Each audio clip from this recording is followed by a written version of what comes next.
بعد از آن امام بخاری رحمت الله علیه حدیثی 5545 را ذکر کرده، گفتند که این حدیث را از برای ابن عازب رضی الله عنه روایت کردند که پیامبر صلی الله علیه و سلم گفتند که ان اول ما نبدأ به فی یومنا هذا نصلی، اولین کاری که ما امروز شروع میکنیم این است که ما نماز میگذاریم.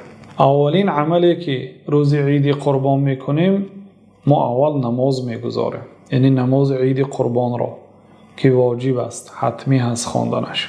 ثم نرجع فننحر، بعد از نماز برمیگردیم و قربانی میکنیم.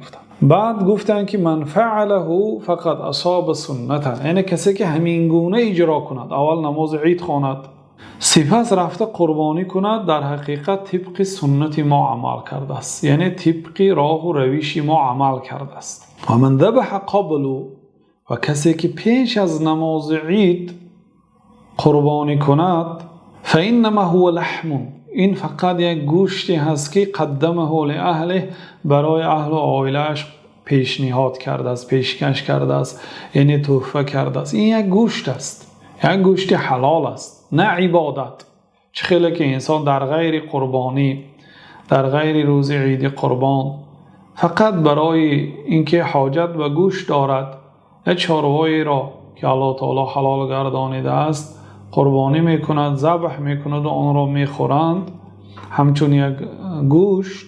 این هم گفتند ما همون یک گوشت است، یعنی این عبادت نیست.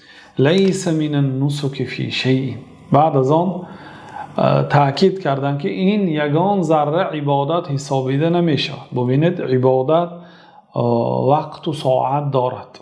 اگر به عید رمضان اگر نظر کنید، پیش از آن که نماز عید خوانید باید صدقه فطر دهید.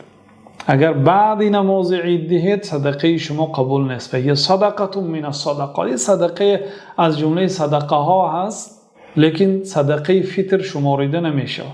اگر کسی که پیش از نماز عید فطر اگر زکات فطر خود را ادا کند، در حقیقت طبق سنت عمل کرد. اما قربانی باشد بعد نماز عید، برای آنکه الله تعالی در سوره اعلی گفت که قد افلح من تزکى و ذکر اسم ربه فصلى. در حقیقت آن آدمی که پیش از آن که روز عید فطر پیش از آن که نماز خواند تزکه، صدقه کرده است، یعنی صدقه فطر داده است. قد افلح من تزکى، در حقیقت ظفر یافته است آن آدمی که زکات فطر خود را داده است و ذکر اسم ربه، و نام پروردگار خود را ذکر کرده است، الله اکبر گویان به نماز رفته است و نماز عید را خوانده است. اما در نماز عید قربان گفت که فصلی لربک وانحر، اول نماز خوان برای الله سپس قربانی کن.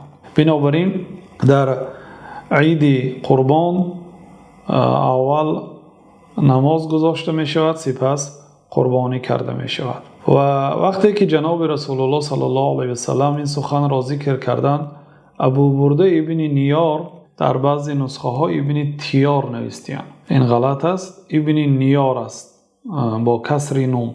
این شخصیت از جای برخاست و حالا که پیش از نماز عید قربانی کرده بود، فکر کرد که امروز که روز عید است، بعضی قصاب ها هم الله تعالی آنها را اصلاح کند نماز هم نمیخوانند، حالا که مسئله گوشت قصاب بی نماز مسئله اختلافی است، نماز عید نمیخوانند، لیکن وقتی که فرمایش های زیاد دارند روز عید میروند، حالا صاحب قربانی در نماز است، میروند قربانی مردم را، چاروای مردم را ذبح میکنند. این نادرست است. سنت این است که هر یک صاحب قربانی کننده با دست خودش قربانی کند. بسم الله الله اکبر گفته سری چارو رو ببرید، بعد باقی ماندهش را قصاب اجرا کند. و قد ذبح، این صحابی پیش از نماز عید قربانی خود را علکه کرده بود، فکر کرد که امروز که عید قربان است یعنی بر وقتر قربانی کنم. گفته وقتی که پیامبر صلی الله علیه و سلم گفتن که ما اولین کاری که امروز میکنیم نماز است، پس آن قربانی میکنیم، از جا برخاست و گفت که یا رسول الله این عندی جذعه، من یک بوزی دارم که یعنی به 1 ساله نرسیده است، بوزی جوان است، مگر آن را میتوانم قربانی کنم؟ و حالا که الکی این گوسفند خود را پیش از نماز قربانی کرده بود، دیگه مال ندارد، دیگه چاروی ندارد، غیر یک بوزی 6 ماهه یا 7 ماهه که 1 ساله نشده است که جایز نیست. اصلا بوز باید 1 ساله پره شده به سال دوم قدم گذاشته باشد، یعنی بوزی 1 ساله در قربانی اجازه است. گفت که من یک بوزی دارم